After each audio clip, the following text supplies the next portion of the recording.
And you mentioned Sage on the Stage, and you just talked about being a guide on the side and helping them find their voice. I think that the educational term is that gradual release. So how is that gradual release taking shape, not only in your workspace at school, but how have you learned to take this same concept of voice to amplify you as individual professionals? You raise a really good point. Teachers are usually control freaks. So as Nikki was saying, they don't want to release that control, but students learn better when gradual release, you do, I do the I do. I'm teaching you this, and then we're going to move to the we do kind of guided practice. But that last gradual release is the you do, where you step back. You're the guide on the side.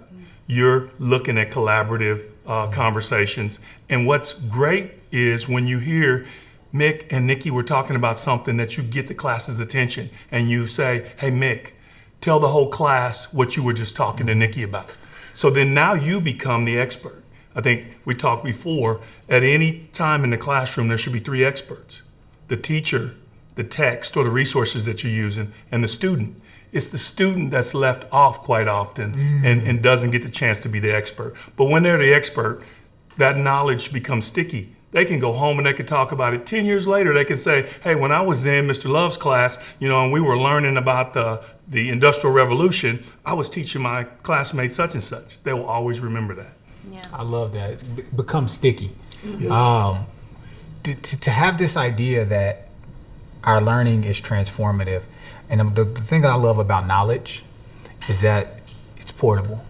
You can keep it and give it away at the same time. It's one of the few things in life that you can do that. And so I thank you both for sharing your ideas around voice and how to amplify the voice. But before we go, I have one other question. You have that student, you have that employee whose voice has been squandered in the past, whose voice is tough to find and it's tough to reach. How do you reach that student? Because I imagine that in your setting, you have educators whose voice has not been heard by admin. They have students whose voice has not been heard. As you open a new organization and you work within this organization, there's patterns of behaviors that we haven't explored yet.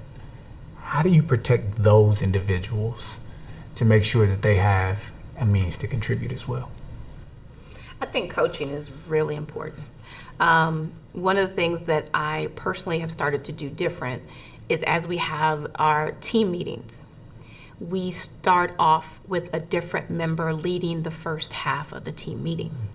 And so depending on their roles, they may just feel like they need to do a report out. But I challenge them, okay, it's great to report out. You start us off. Either it's an activity, something you want us to do. We call it a high-low. What's the highlight of your week? Low. If you can mimic that. I started it. If you want to use it until you come up with your own, that's fine.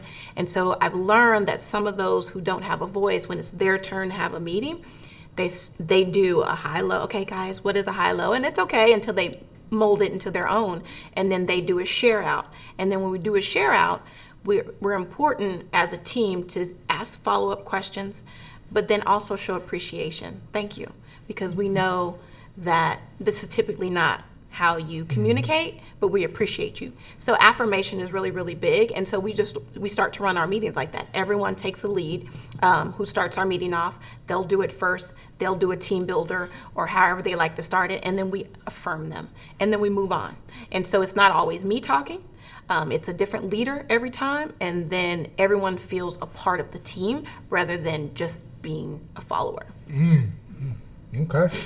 Good points. I definitely would go to the coaching piece. And you almost have to do it in private. You're coaching them in private. Hey, I notice say I'm a teacher, I notice you're pretty quiet, but I've seen your work and you've done really good. So I'm giving them the supportive nudges.